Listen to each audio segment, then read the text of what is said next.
السلام عليكم ورحمة الله وبركاته مشاهدينا ومتابعينا الكرام، أهلا ومرحبا بكم. إليكم بيان جديد بأسعار الذهب ليوم السبت الموافق 31/12/2022. ولكن في البداية بندعوكم للإعجاب بهذا الفيديو والاشتراك في القناة وتفعيل الجرس على الكل عشان توصلك كل الأخبار بشكل يومي ومستمر. سجل سعر الأوقية $1822، وسجل سعر الجنيه الذهب 13400 جنيه. وجاء جرام الذهب عيار 24 وسجل 1914 جنيه للشراء، 1879 جنيه للبيع. وجرام الذهب عيار 22 1755 جنيه للشراء، 1722 جنيه للبيع.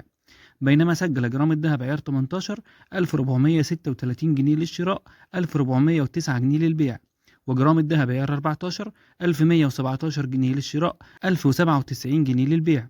وجاء جرام الذهب عيار 21 الأكثر مبيعا في مصر وسجل 1675 جنيه للشراء، 1645 جنيه للبيع. شكرا لحسن الاستماع، ولا تنسونا في الإعجاب بالفيديو والاشتراك في القناة. الذين سلام يبيتون عليكم. لربهم سجدا